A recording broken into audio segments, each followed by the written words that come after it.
ಬಂಧುಗಳೇ, ಇದೀಗ ನಮ್ಮೊಂದಿಗಿದ್ದಾರೆ ಪ್ರಸಿದ್ಧ ನಿರೂಪಕರಾದಂಥ ಶ್ರೀ ದಾಮೋದರ್ ಶರ್ಮಾ ಇವರ ಒಂದೆರಡು ಮಾತುಗಳನ್ನು ಕೇಳೋಣ. ಸರ್, ಪಟ್ಲ ಯಕ್ಷಧ್ರುವ ಫೌಂಡೇಶನ್ ಟ್ರಸ್ಟ್ ದಶಮಾನೋತ್ಸವದ ಸಂಭ್ರಮದಲ್ಲಿದೆ. ಈ ಬಗ್ಗೆ ತಾವೇನು ಹೇಳಿಕ್ಕೆ ಇಷ್ಟಪಡ್ತೀರಾ? ಈ ಕಾಲಘಟ್ಟ ಇದು ಯಕ್ಷಗಾನದ ಸ್ವರ್ಣಾಕ್ಷರದಲ್ಲಿ ಬೆಳೆಯಬೇಕಾದಂತಹ ಸ್ವರ್ಣಯುಗ ಅಂತ ನನಗನ್ನಿಸ್ತದೆ. ಕಾರಣ, ಒಬ್ಬ ಯಕ್ಷಗಾನ ಕಲಾವಿದ ತನ್ನ ಬದುಕಿನ ಉದ್ದಕ್ಕೂ ಅನುಭವಿಸಿದಂತಹ ಸುಖವೋ ಕಷ್ಟವೋ ಮತ್ತೊಂದನ್ನು ಮಗದೊಂದನ್ನು ಇತರ ಕಲಾವಿದರ ಬದುಕಿನ ಜೊತೆ ಹೊಂದಾಣಿಕೆ ಮಾಡಿ ನೋಡಿ, ಆ ಕಲಾವಿದರು ನನ್ನ ಹಾಗೆ ಅಂತ ಯೋಚನೆ ಮಾಡ್ತಾ ಕಲಾವಿದರಿಗೆ ಬೆಂಬಲವಾಗಿ ಧೈರ್ಯ ತಂದುಕೊಂಡು ಮುಂದೆ ನಿಂತದ್ದೇ ಒಂದು ದೊಡ್ಡ ಅದ್ಭುತ ಸಾಧನೆ ಅದು.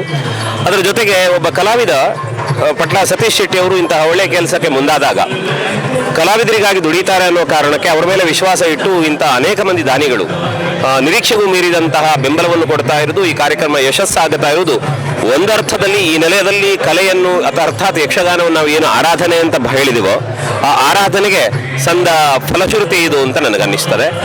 ಒಟ್ಟಾರೆಯಾಗಿ ನಾನು ಹೇಳುವುದಿಷ್ಟೇ, ಪಟ್ಲರಿಗೆ ಮತ್ತು ಇಂತಹ ಒಳ್ಳೆ ಕಾರ್ಯಗಳಿಗೆ ಬೆಂಬಲ ಆದವರಿಗೆ ಮತ್ತು ಎಲ್ಲ ಕಲಾವಿದರಿಗೆ ಒಳ್ಳೆಯದಾಗಲಿ. ದೇವರು ಆಯುರಾರೋಗ್ಯ ಭಾಗ್ಯ ಸಕಲ ಸನ್ಮಂಗಳ ಅನುಗ್ರಹ ಮಾಡಲಿ.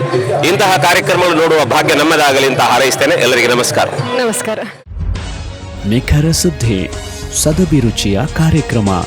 ನೀವು ನೋಡ್ತಾ ಇದ್ದೀರಾ ಕಹಳೆ ನ್ಯೂಸ್, ಸಮಾಜದ ಜಾಗೃತಿಗಾಗಿ ವಸ್ತುನಿಷ್ಠ ವರದಿ.